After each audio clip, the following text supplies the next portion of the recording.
আজকে আপনাদের সামনে আলোচনা করব যে রোজার মাধ্যমে কিভাবে সুগার কমানো যায় বৈজ্ঞানিক উপায়ে।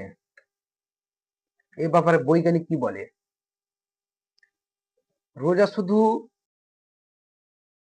আমাদের নেকি না, এটার মাধ্যমে আমাদের সুগার নিয়ন্ত্রণ অত্যন্ত কার্যকর।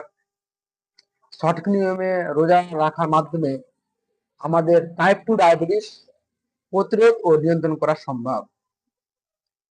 তাহলে জানুন আপনারা যে রোজা কিভাবে ডায়াবেটিস নিয়ন্ত্রণে সাহায্য করে। প্রথমত, ইনসুলিন সংবেদনশীলতা বৃদ্ধি। রোজার সময় আপনার শরীরে ইনসুলিনের কার্যকারিতা বাড়ায়। এটি ইনসুলিন রেজিস্ট্যান্স হ্রাস করে, যা টাইপ 2 ডায়াবেটিস এর মূল কারণ। দ্বিতীয়ত, রক্তের শর্করা মাত্রা নিয়ন্ত্রণ করে। রোজা সময় শরীরে প্রথম গ্লুকোজ ব্যবহার করে এবং পরবর্তী চর্বি ভাঙতে শুরু করে। গ্লুকোজ শেষ হয়ে যাওয়ার পর পরবর্তী যে চর্বি থাকে সেগুলো ফলে রক্তে অতিরিক্ত শর্করা জমতে পারে না। তৃতীয়ত, ওজন হ্রাস বা ওজন কমে। রোজার মাধ্যমে শরীরের অতিরিক্ত যে চর্বি থাকে তা পুড়ে যায়, যা ডায়াবেটিস নিয়ন্ত্রণে সহায়ক।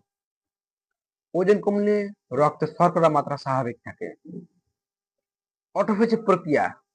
দীর্ঘ সময় খালি পেটে থাকার ফলে শরীরে অটোফেজি সক্রিয় হয়, যা পুরাতন ও ক্ষতিগ্রস্ত যেগুলা কোষ রয়েছে তা অপসারণ করে। এটি প্যানক্রিয়াসের ইনসুলিন উৎপাদনকারীকে কোষগুলির কার্যক্ষমতা উন্নত করে। কর্টিসল হ্রাস। রোজার সময় স্ট্রেস হরমোন কর্টিসলের মাত্রা কমে, যা রক্তে শর্করার মাত্রা নিয়ন্ত্রণের সাহায্য করে। লিপিড প্রোফাইল উন্নত করে। রোজা রক্তে খারাপ কোলেস্ট্রল এলডিএল কমায় এবং ভালো কোলেস্ট্রল এইচডিএল বাড়ায়। এটি ডায়াবেটিসের রোগীদের হৃদরোগের ঝুঁকি কমায়। তাহলে আপনারা কিভাবে ডায়াবেটিসের রোগী রোজা পালন করবেন?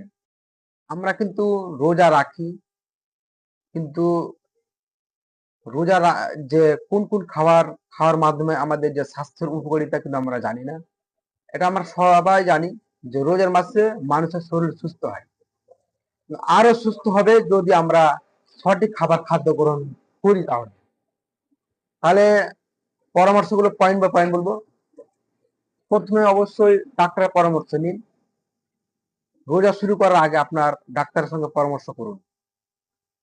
দ্বিতীয়ত, স্বাস্থ্যকর খাবার খান, যেমন সাহারি এবং ইফতারে কম গ্লাইসেমিক ইন্ডেক্স যুক্ত খাবার খান, যেমন শাকসবজি, প্রোটিন, বাদাম, এই খাবারগুলো খাবেন।